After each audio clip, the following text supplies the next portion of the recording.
dude. I can't. We could leave tonight. We could go anywhere. And I don't think you have either. Of course not. Jagunars, aga kare batu. Chef tak bosan-bosan mendoakan kalian semua agar tetap bahagia pastinya. Iya Neria.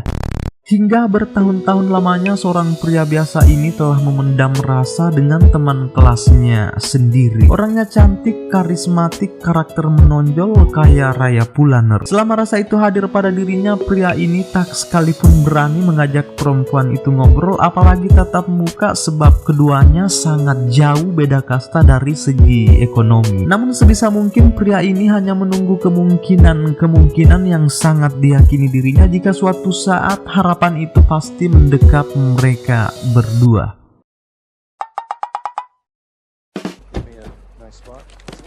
Jadi ceritanya gini Ner sayangku. Di awal kita melihat siswa telah sampai pada penghujung pesta kelulusan mereka, yaitu sekolah menengah atas hingga akan memasuki perguruan tinggi selanjutnya. Di saat yang lain tersenyum bahagia atas kelulusannya, di tengah-tengah malah ada perempuan cantik bernama Jade. Sementara lagi keliru entah apa yang ada di pikirannya saat ini Ner. Pada intinya ia merasa sendiri di tengah-tengah keramaian kelihatan. Ya Ner ya. Sebenarnya tanpa ia sadari jika ada seorang pria diam-diam mengamatinya dari kejauhan. Ia bernama David bersama sahabatnya Meg si hitam manis ini. Meg di sini berkata, "Hey David, gadis cantik kaya raya itu hanya sebatas khayalan untuk dimiliki dari tukang palet atau tukang parkir seperti kita ini." Namun David selalu meyakini jika kemungkinan akan segera hadir melalui jalan yang tak terduga nantinya. You're welcome, son. I'm proud of you. Your son's got a crush. No, I don't. Which one is it? Jade Butterfield. Jade, I want you to meet my son! Come on!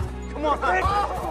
Setelah agenda kelulusan selesai, pastinya para siswa yang berekonomi stabil sudah pada mendatangi hotel guna untuk makan-makan bareng keluarganya. Sementara David serta Meg kasihan mereka hanya bisa mengambil peluang itu untuk menjalankan jasa palet atau tukang parkir di area hotel ini. Nah, tak lama setelahnya datanglah mobil BMW kelas tinggi. David serta Meg langsung sergap untuk memarkir mobil mereka yang ternyata di dalam mobil itu adalah keluarga Jade. Ketika Jade sudah mau keluar dari mobil, kebetulan bukunya jatuh. Disinilah David secara langsung menatapnya dengan jarak dekat, sayup gemetar bercampur bahagia sebab tatapan Jade begitu respect padanya. Tak tahan sudah lama memendam rasa, David pun langsung mengajak ngobrol dengan sepenggal kata, tapi ayahnya Jade sudah nyahut duluan. I should go.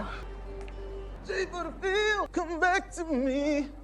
Di lantai atas saya perkenalkan keluarga Jade. Ayahnya bernama Hook, sang ibu bernama Anna, sedangkan Crow yaitu saudaranya Jade. Mereka ini lagi sibuk membahas mengenai pesta kelulusan Jade yang akan digelar dalam waktu dekat ini. Rencananya si Jade akan mengundang seluruh teman-teman kelasnya di pesta itu nanti. Selang beberapa saat Jade menyadari jika ternyata David melirik-liriknya dari bawah, yang kebetulan si David juga teman kelasnya Jade. Jade pun langsung berinisiatif turun ke bawah mengundang David untuk hadir juga di pestanya nanti. David tentunya sangat antusias dengan ajakan itu Lalu tiba-tiba datang seorang pria memakai mobil sport amat sombong dengan mereka-mereka.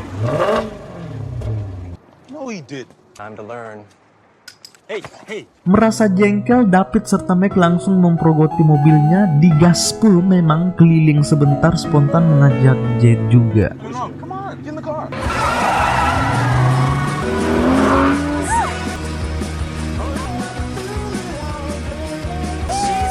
Inilah momen dimana benih-benih cinta mereka sudah mulai tumbuh. Lalu kini tiba waktunya hari dimana pesta Jade sudah digelar. David yang dapat undangan dari Jade sembari lagi siap-siap untuk datang ke pesta dengan penampilan terbaiknya, memakai jas andalan milik ayahnya itu. Sedikit memberitahu jika David ini tuh tinggal di rumah kecilnya cukup berdua dengan ayahnya saja sebab ibunya telah diceraikan akibat perselingkuhan. Berpindah ke Jade, sebenarnya di sini ia merasa kecewa. harapan tak sesuai kenyataannya karena yang datang ke pesta ini kebanyakan orang tua, suami istri, sahabat ayahnya. Karena teman-teman kelasnya Ner lebih memilih datang ke pesta kelulusan di tempat lain yang kebetulan bersamaan digelar di sini. Apalagi memang si Jade ini sebenarnya tidak akrab dengan teman-teman kelasnya. Persis selama 4 tahun di sekolah, kebanyakan ia menghabiskan waktu dengan menyendiri serta baca buku. Ia jarang berkumpul dengan teman-teman sebayanya. Tapi untung saja Niner, David sudah benar-benar datang yang kini membuatnya telah tersenyum. David bertanya, kenapa ini saya lihat kebanyakan orang tua yang hadir ya Jade? Jade malah berkata, entahlah. Melihat pesta ini tidak sesuai dengan harapan Jade, David langsung menyabotase pesta yang diadakan teman-teman kelasnya di tempat lain itu agar Jade hilang kecewa. I need this shut down straight away. Thank you.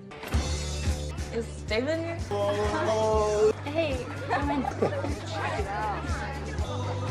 Kurang ajar si Meg. Jade terlihat cemburu ketika salah seorang teman kelasnya bernama Mary lari menghampiri David, di mana si Mary ini sudah lama menyimpan rasa dengan David sebenarnya. Lalu tak lama ayahnya Jade sudah keluar dengan keheranan melihat kenapa banyak sekali ini siswa tiba-tiba berdatangan ya. Istrinya pun memberitahu jika David telah membuat pesta ini jadi meriah sekarang. Mendengar hal itu, Hook malah jengkel melihat anaknya mulai respect dengan David sebab sebelumnya ia telah mengetahui jika David hanyalah tukang parkir biasa. Nah, ketika pesta sudah dimulai, Niner Crow membuat permainan agar pesta lebih menyenangkan, di mana ia menyuruh setiap siswa untuk mencari pasangan masing-masing untuk menampilkan koreografi terbaiknya nanti. Kebetulan David dan Jade berpasangan di sini. Nah, sebelum tampil terlebih dahulu mereka dibiarkan keluar mencari ruang untuk latihan selama setengah jam sesuai waktu yang diberikan. David dan Jade pun keluar ke parkiran untuk latihan. Awalnya sih mereka sedikit malu-malu, tapi pada akhirnya Give me your hand. Come on. 10 more minutes. koreografi pun kini dimulai. Max serta pasangannya tampil di awal dengan gerakan ambruk membuat suasana jadi meriah. Nah, ketika giliran David dan Jade, koreografinya malah membuat suasana jadi romantis dengan gerakannya yang estetik dan menyatu. Hal itu malah membuat Mary cemburu. Belum selesai koreografinya, tiba-tiba lampu mati. Anehnya David malah langsung menarik Jade masuk ke salah satu ruangan kosong lalu berkata, Jade, sebenarnya saya ingin menciummu dari sejak kelas 10. Nah, baru mereka mau melakukannya, di luar Hook sudah teriak-teriak mencari anaknya Jade sebab ingin bersulang bersama. Jade, where are you? Oh shit. Duh, sial, keciduk mereka Ayah Jade langsung merasa kecewa dengan kelakuan David di sini lalu menyuruh mereka semua agar segera bubar meninggalkan rumah ini sekarang. Ketika yang lain sudah pada pulang David masih tinggal karena merasa sangat bersalah. Ia ingin minta maaf namun Hook malah mengajaknya keluar. Kerennya David di sini berani berkata jujur kepada Hook jika sebenarnya saya telah jatuh cinta dengan putrimu Jade. Dia sungguh menakjubkan, saya hanya ingin membuat bahagia, terbang ke segala ruang cinta. Ternyata dari balik pintu Jade lagi tersipu malu mendengar ungkapan dari David di luar sana. Keesokan harinya Jade mulai terus kepikiran dengan David ya, mungkin karena sudah tak tahan ia pun kabur dari rumah untuk menemui David yang kini lagi membantu ayahnya menjalankan usaha bengkel miliknya. Karena selain jadi tukang parkir, David ini juga selalu menyempatkan waktu untuk membantu ayahnya ngebengkel. Pada suatu waktu Jade mengajak David makan bersama di rumahnya. Meski Hook kurang sepakat dengan kehadiran David di sini, tapi Jade selalu meminta ayahnya agar tetap bersikap menerima. Sebenarnya dari awal memang ayah Jade tidak pernah merestui anaknya dekat dengan David yang hanya bekerja sebagai tukang parkir. Tidak ada gambaran masa depan yang cerah baginya. Berbeda dengan ibunya Jade, meski ia tahu jika David hanyalah orang biasa, tapi dirinya tetap menerima yang jelas bisa melihat putrinya bahagia dengan pilihannya sendiri. David. Keesokan malamnya di saat yang lain sudah pada tidur, ternyata David serta Jade telah janjian. Hujan deras tidak jadi penghalang. David diam-diam mulai masuk ke kamar Jade melalui jendela. Careful. Karena cinta keduanya telah membahana ner, apalah daya kita hanya bisa melihat mereka berdua nanam jagung pada kegelapan. Saking nekat dan bucinnya, Jade sampai-sampai menyuruh David menginap di kamarnya saja. Esok paginya barulah David keburu pulang sebab takut keciduk oleh ayahnya Jade. It'll be the best 10 days of your life. Hey ho, on the road again in the car. It's so magical. You're happy.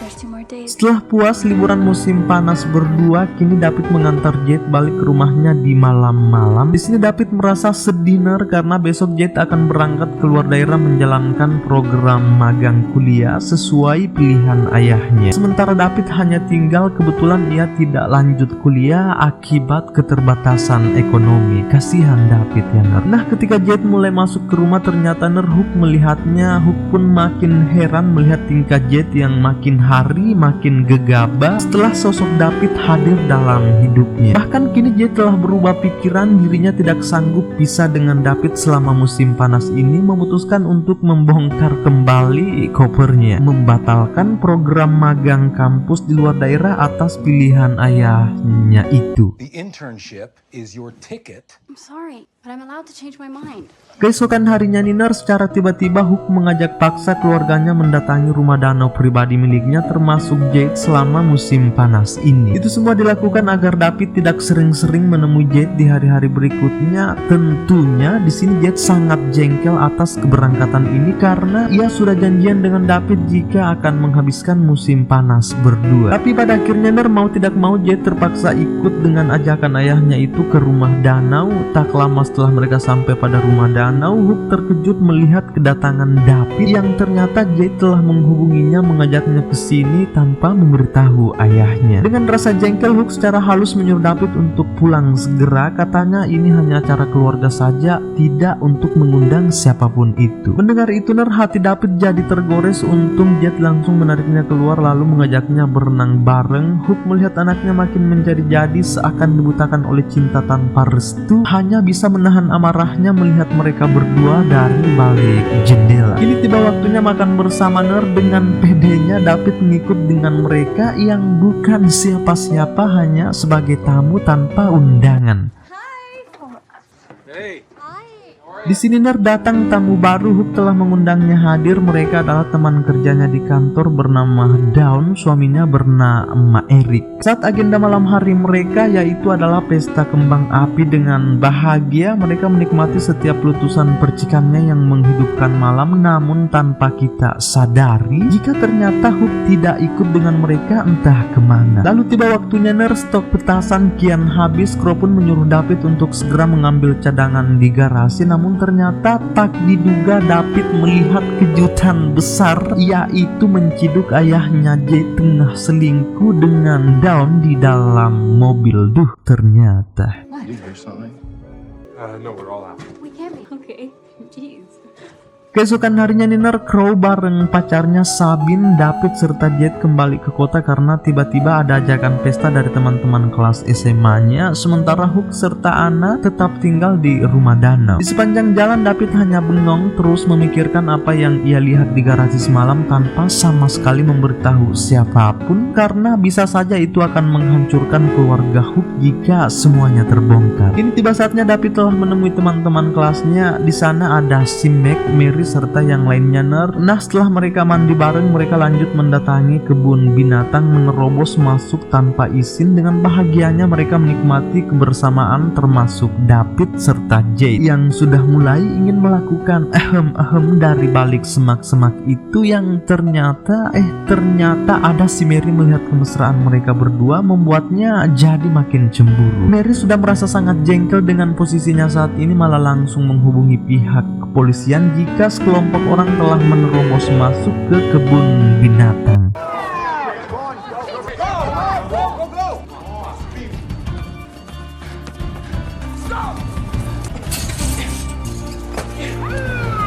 Mengetahui jika David tertangkap, Jade pun langsung balik ke rumah danau memohon kepada ayahnya agar segera membantu David agar bisa keluar dari penjara. Hook mengiyakan kemauan Jade di sini, tapi dengan satu syarat, ia harus tidak menemui si David lagi dalam kondisi apapun ke depannya. Lalu pada akhirnya Hook benar-benar menemui David di kantor polisi, memberitahunya, jika saya siap menebus kebebasanmu David berapapun jumlahnya, yang jelas mulai dari sekarang kau jangan menemui putriku lagi. Jangan kembali ke rumah danau, langsung balik saja ke rumahmu David. Tapi David tetap mengotot akan menemui Jade karena perasaan cintanya semakin erat, tidak bisa berpaling ke lain hati katanya. Lalu situasi makin kacau ketika Hook mulai menyinggung perasaan David. Sure your father must have.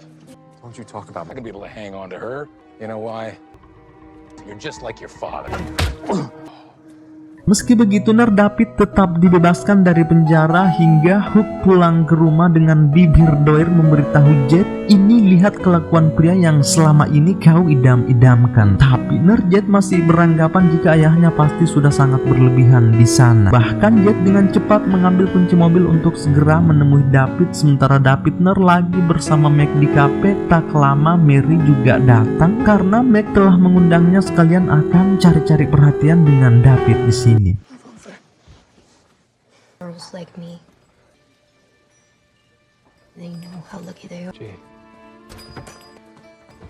Jade, stop.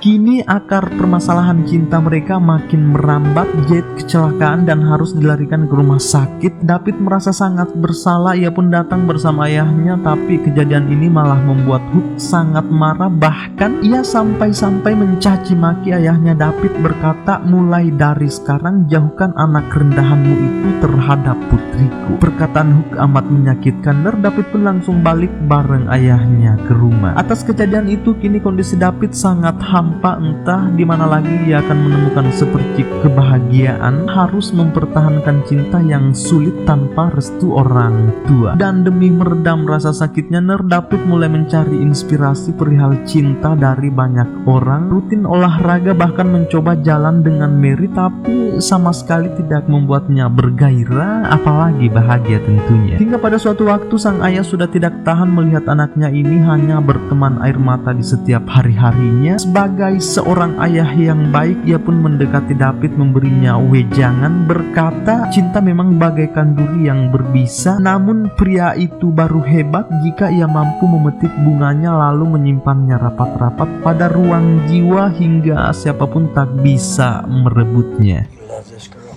Yeah, I love her.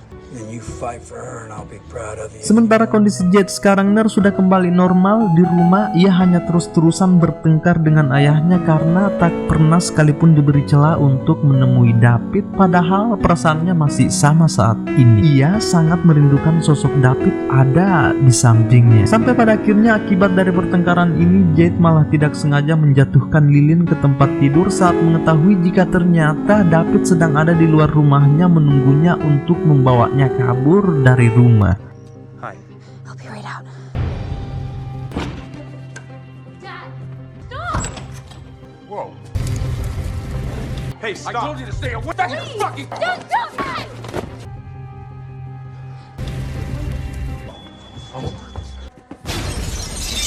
Dad! Dad! Keith! You, come on, we gotta go. David. Oh my God! No! Hingga kejadian inilah membuat Hook tersadar jika cinta David memang benar-benar tulus terhadap putrinya. Hook menyadari jika selama ini perlakuannya terhadap David begitu menyakitkan. Menyadari jika kebahagiaan tak selamanya tentang materi, dan sekarang sudah sangat pantas untuk merestui cinta mereka yang pada akhirnya David serta Jade hidup bahagia, berhasil membangun cinta yang tak berujung kini telah usai. Adakah hal yang bisa kita petik dari kisah mereka? Tulis di kolom komentar. Ya, selamat bersua kembali. Rasa tak tahan, aku datang melamarmu. Kan ku jadikan permaisuri, oh kasihku, oh sayangku. Asik, Jade.